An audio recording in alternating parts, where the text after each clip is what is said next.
Continuamos con más información. Esta mañana vamos a hablar sobre la aprobación de la Ley de Protección de Datos. ¿Qué implica eso? Bueno, nos lo va a explicar Eric Iriarte, jefe de Nuevas Tecnologías del estudio Iriarte y Asociados. ¿Qué tal? Muy buenos días. Buenos días, ¿cómo estás? Gracias por venir. ¿Qué implica esta Ley de Datos Personales? Esta ley tiene como eje fundamental el devolverle al usuario la posibilidad de que controle sus datos personales, además.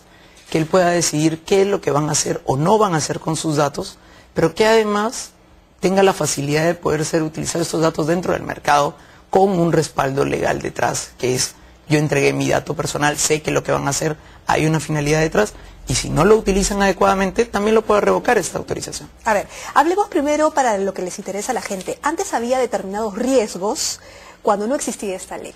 ¿Cuáles eran esos riesgos? Fundamentalmente el riesgo es que los datos nuestros, los datos personales, que son tu dirección, tu teléfono, pero también tus opciones sexuales, tu pensamiento político, tu credo religioso, tus datos médicos, simplemente no estaban regulados. Cualquiera podía desarrollar una base de datos sin que necesariamente ésta tenga que estar refrendada con medidas de seguridad o protegida, o que tú puedas tener un acceso libremente. Lo que hace la ley es establecer estos parámetros legales necesarios para que estas bases de datos no dejen de existir, al contrario, existan, puedan funcionar, pero que además puedan proteger al usuario, que es el dueño, el titular de los datos personales. Ahora, hay dos ejemplos que yo te quiero dar. Hay uno que son el tema de los bancos. Cualquier banco te llama a cualquier hora del día y te dice: señorita, usted es fulana de tal, tengo tal dato, le estoy ofreciendo una tarjeta de crédito. ¿Y de dónde sacan los datos? De la central de riesgo, ¿no es cierto? Ahí están todos los datos. O algunos que son estafadores o secuestradores y llaman a las casas diciendo: tengo a tu hijo, se llama tal, pesa tal, porque tienen acceso a esta base de datos. ¿Esos son los riesgos? Equivoco. Ahí estos riesgos que has mencionado pasan por dos partes. El primero, cuando uno accede a un sistema financiero o cualquier servicio, uno por contrato puede estar entregando sus datos. Y el contrato tiene que decir: usted está entregándonos sus datos para que nosotros lo podamos gestionar en esta relación contractual. En la relación contractual tiene sentido. Pero tú dices: los datos son para ti. Tú no los puedes vender, no los puedes traspasar sin mi autorización o libremente. O sí, si es que tú previamente has dado tu consentimiento para ello. O sea, el sistema se va a estar protegido, pero lo único que está haciendo de plus es proteger al individuo y que los datos no circulen libremente. Además, ya habían algunos avances con Gracias No Insisten, Indecopy, que esto va a venir a reforzar este sistema. Por el otro lado, el mismo usuario muchas veces entrega sus datos. Gente que publica en el Twitter o en el Facebook y dice: me estoy yendo al cine. Claro, en el cine tienes el celular apagado. Basta que esto lo digas y lo mezclan con datos de bases ya accesibles. La guía de teléfonos, el nombre de familiar, RENIEC o cualquier otra tabla. Y al cruzar los datos: señor, mire, tenemos a su hijo. Cuando intentan comunicarse contigo, pues no pueden. El sistema de protección de datos personales lo que va a hacer es facilitar la búsqueda de medidas de control para evitar este tipo de cosas. Ahora, estaba leyendo en uno de estos artículos y menciona que este proyecto que fue presentado por Sousa y el congresista o exministro Luis Aurelio Pastor, mencionaba lo siguiente, dice: algunos comparan esta norma con la ley Mordaza, que intentaba poner sanciones a quienes divulgaran el material recabado por espionaje telefónico, porque el Ejecutivo tendría acceso a la data personal y sensible de más de 30 millones de peruanos. Lo primero que hay que tener muy en cuenta es que, si bien esto pasó por la Comisión de Justicia y por ende es el congresista Sousa quien lo presenta en el Pleno, este es un proyecto que viene del Poder Ejecutivo.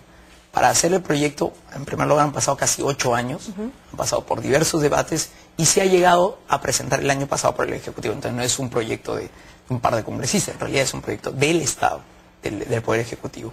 Segundo, esto no es una ley Mordaza. El Estado no va a tener acceso a los datos personales, no va a tener un Big Brother que uno quiere tener con todos los datos de todos. Lo que va a tener es información de quién tiene las bases de datos. Y cuando un usuario requiera, porque se está haciendo una violación a sus derechos, el Estado va a poder preguntar y decir: ¿es conforme que tú tienes estos datos? Este miedo que algunas empresas están queriendo decir que va a convertirse en una ley Mordaza de este tipo es falso. Es completamente falso, porque uno, significa que ni siquiera se han dado el tiempo de revisar la ley y ver que es un control específico para los datos, pero además es quitarle un derecho fundamental que tiene para los usuarios, sobre todo para tener un internet libre. Bueno, hay intereses también debajo de la mesa. Hay muchos intereses. ¿Qué quieres, básicamente?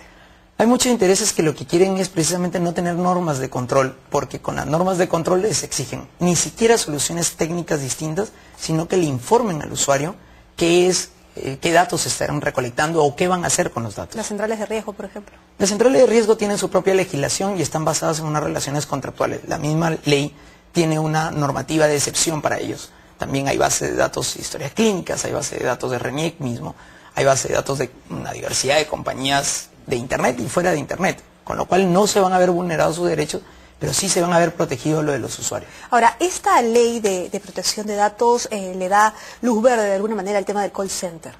Los call centers ya funcionan en el Perú. Lo que han hecho es más bien facilitar y permitirle una mayor competitividad. Otros países de la región que ya tienen esta normativa están pudiendo recabar datos, sobre todo de Europa. A nivel europeo, para poder transferir los datos, para que puedan ser gestionados en otro país, exigen tener normas de alto nivel de protección de datos personales. La norma peruana va a poder permitir cumplir esto, pero además nos permite cumplir el TLC que tenemos con Canadá y el TLC que tenemos con la Comisión Europea. Esa era una de las condiciones, en todo caso. Es una obligación que está escrita en los TLCs.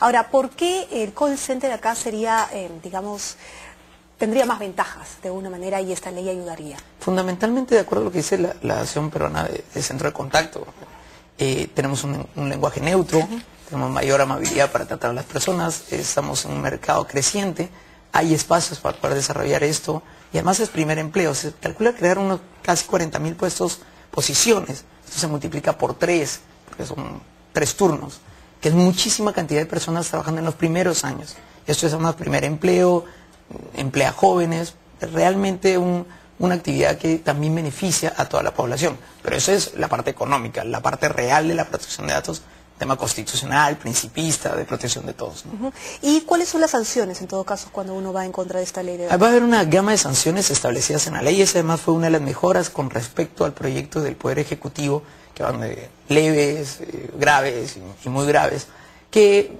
pues más que nada es cuando se gestionan mal los datos de las personas, sea una persona jurídica o una persona natural.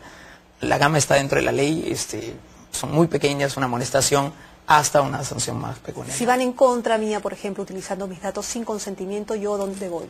Se va a establecer una autoridad, esta autoridad va a estar en el Ministerio de Justicia, sobre todo por 2 motivos. El primero es que hay que desarrollar una entidad que se haga responsable de estas cosas. Si probablemente cambie en el futuro porque se crea una autoridad propia, como en otros países, va a ser por parte del desarrollo del Estado, ¿no? Que a veces no necesariamente tiene que crear una entidad nueva, más con esto de simplificación administrativa y otras cosas. Muy bien, muchísimas gracias. Gracias a ti.